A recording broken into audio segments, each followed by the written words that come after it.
kongruen. Kuharap demikian pada ucapan dan hatimu. Sama bentuk, sama ukuran. Kuharap demikian pula pada tindakan dan ucapanmu. Sama bentuk, sama ukuran. Assalamualaikum warahmatullahi wabarakatuh. Apa kabar teman-teman hebat pada pagi hari ini? Semoga teman-teman semuanya selalu alhamdulillah luar biasa bersama kita semua. Oke, yes, Allahu Akbar. Yuk. Oke, ketemu lagi kita di pelajaran matematika. Nah, di bab kali ini kita akan membahas tentang kekongruenan dan kesebangunan bangun datar. Tapi hari ini kita bahas dulu tentang kekongruenan bangun datar. Apa sih kongruen itu? Kongruen itu adalah sama bentuk, sama ukuran. Jadi kalau misalkan ada dua benda atau dua bangun, ya dikatakan kongruen jika bentuknya sama, ukurannya pun juga sama. Contohnya seperti ini. Nah, ada uang 100.000. Nah, uang yang sebelah kanan dengan uang yang sebelah kiri ini kongruen. Bentuknya sama, persegi panjang. Kemudian ukurannya pun juga sama. Kalau sampai ukurannya nggak sama nih, berarti perlu dipertanyakan keasliannya. Kemudian contoh selanjutnya ada di Twin Tower. Nah, di sini bangunan di sebelah kanan sama bangunan yang di sebelah kiri itu kongruen.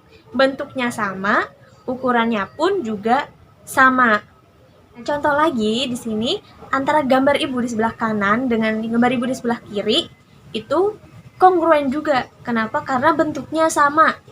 Hidungnya di sini, mulutnya di sini, matanya di sini, tangannya di sini, dan ukurannya pun juga sama. Makanya disebut dengan kongruen. Nah, kalian di semester 1 udah belajar tentang transformasi kan? Ada translasi, ada refleksi, ada rotasi, dan ada dilatasi. Nah, untuk translasi, refleksi, dan rotasi, benda asli dengan bayangannya, itu bentuknya sama, dan ukurannya juga tetap kan? Gak berubah kan? Bentuk sama, ukurannya. Jadi, benda dengan bayangan hasil translasi, refleksi, dan rotasi itu juga disebut dengan kongruen. Nah, untuk bangun datar ada sisinya, kemudian ada sudut-sudutnya. Nah, syarat dua bangun datar disebut kongruen itu yang pertama, sudut-sudut yang bersesuaian itu sama besar dan sisi-sisi yang bersesuaian itu panjangnya sama. Nah, langsung aja ke contoh soal ya. Di sini ada dua persegi panjang yang berwarna hitam dan berwarna biru. Dua persegi panjang ini kongruen. Kalau kongruen berarti sisi-sisi yang bersesuaian itu sama panjang dan sudut-sudut yang bersesuaian itu sama besar. Yang pertama kita lihat dulu sisi-sisinya. Sisi AB itu bersesuaian dengan sisi EF. Panjangnya yaitu sama-sama 8 cm. Sisi BC itu bersesuaian dengan sisi FG. Panjangnya sama-sama 3 cm. Kemudian sisi CD itu bersesuaian dengan sisi GH. Panjangnya sama-sama 8 cm. Kemudian sisi DA itu bersesuaian dengan sisi HE. Panjangnya sama-sama 3 cm. Nah, di situ perhatikan bahwa panjang sisi-sisi yang bersesuaian sama panjang. Kemudian kita lihat sudut-sudut yang bersesuaian. Sudut A bersesuaian dengan sudut E, besarnya 90 derajat. Sudut B bersesuaian dengan sudut F, 90 derajat juga. Sudut C bersesuaian dengan sudut G, besarnya 90 derajat. Dan yang terakhir sudut D itu bersesuaian dengan sudut H, besarnya 90 derajat. Nah, di sini dilihat bahwa sudut-sudut yang bersesuaian ternyata sama besar. Karena sisi-sisi yang bersesuaian sama panjang dan sudut-sudut yang bersesuaian itu sama besar, maka kedua persegi panjang tersebut merupakan bangun yang kongruen. Nah, contoh berikutnya di sini diketahui segitiga PQR kongruen dengan segitiga ABC. Jadi simbol ini tuh artinya adalah kongruen. Kemudian segitiganya seperti ini, PQR dan ABC. Yang ditanyakan adalah berapakah panjang sisi AB jika diketahui PR panjangnya 20 cm, PQ panjangnya 25 cm, kemudian BC panjangnya 24 cm. Di sini ada tanda seperti ini, buletan sama X. Berarti kalau di sini buletan, maka artinya sudut R besarnya sama dengan sudut C. Oke. Kemudian sudut Q ini besarnya sama dengan sudut B. Nah, yang ditanyakan adalah panjang sisi AB. Biar gampangnya, ini kan posisinya beda ya antara segitiga yang sebelah kiri dengan segitiga yang sebelah kanan. Kita ubah aja bentuknya biar sama, kita putar segitiganya. Buletannya di sebelah atas. Kita ubah.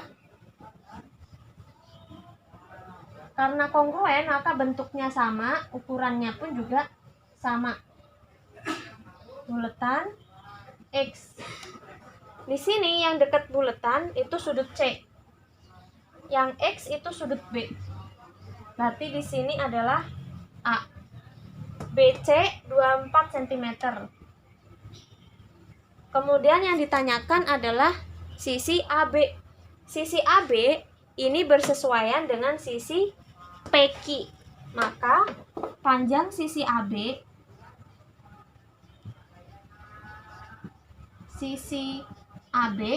sama dengan sisi PQ, yaitu 25 cm.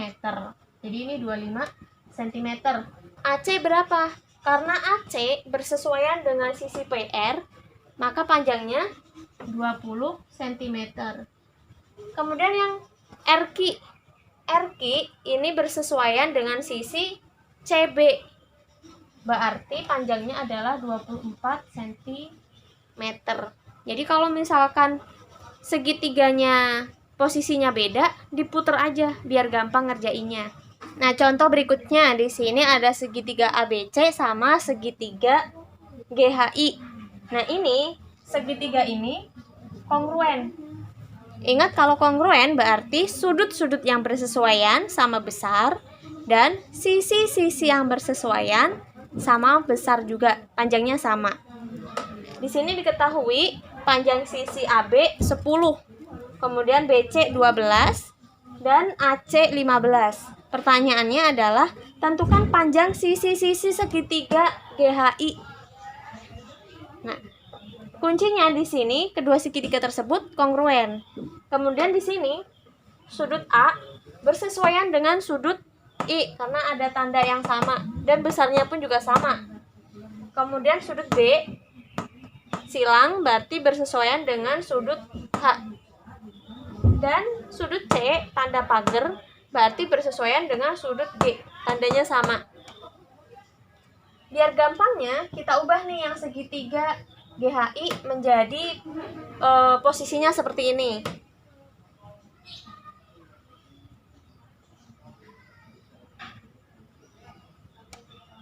Ini pagar, silang, dan lingkaran. Nah, yang lingkaran berarti ini sudut I. Kemudian yang pagar sudut G. Berarti di sini sudut G. Kemudian yang silang sudut H. Berarti di sini H. Berapakah panjang sisi-sisinya? Kita lihat aja. Karena kongruen, berarti sisi-sisi yang bersesuaian panjangnya sama. Kalau di sini 10, berarti di sini juga 10. Di sini 12, berarti di sini 12. Di sini ada 15, berarti di sini juga 15. Jadi panjang IH, sisi IH yaitu 10, panjang sisi HG itu 12, panjang sisi IG itu 15. Gitu ya. Nah, itu tadi materi kekongruenan bangun datar yang sudah kita pelajari hari ini. Nah, setelah belajar tentang kongruen, semoga itu juga terjadi pada diri kita. Di hati ucapan dan tindakan juga kongruen. Contohnya aja ketika dalam mengerjakan tugas atau dalam belajar. Ya, di hati niatin yang ikhlas, bismillahirrahmanirrahim, buat mencari ilmu, buat mencari untuk belajar nggak cuma materi doang, tapi belajar tanggung jawab, belajar kejujuran, belajar gimana sih memperlakukan orang lain, dan sebagainya. Kemudian di ucapan, kalau misalkan mengucapkan iya bu saya kerjakan, itu jangan diucapin aja, tapi juga dikerjakan juga. Jadi melatih tanggung jawab. Dan kalaupun misalkan ada kesulitan atau ada kendala, boleh banget kok nanya ke ibu atau bapak gurunya. Ya, oke, itu ya sayang ya. Terima kasih. Wassalamualaikum warahmatullahi wabarakatuh.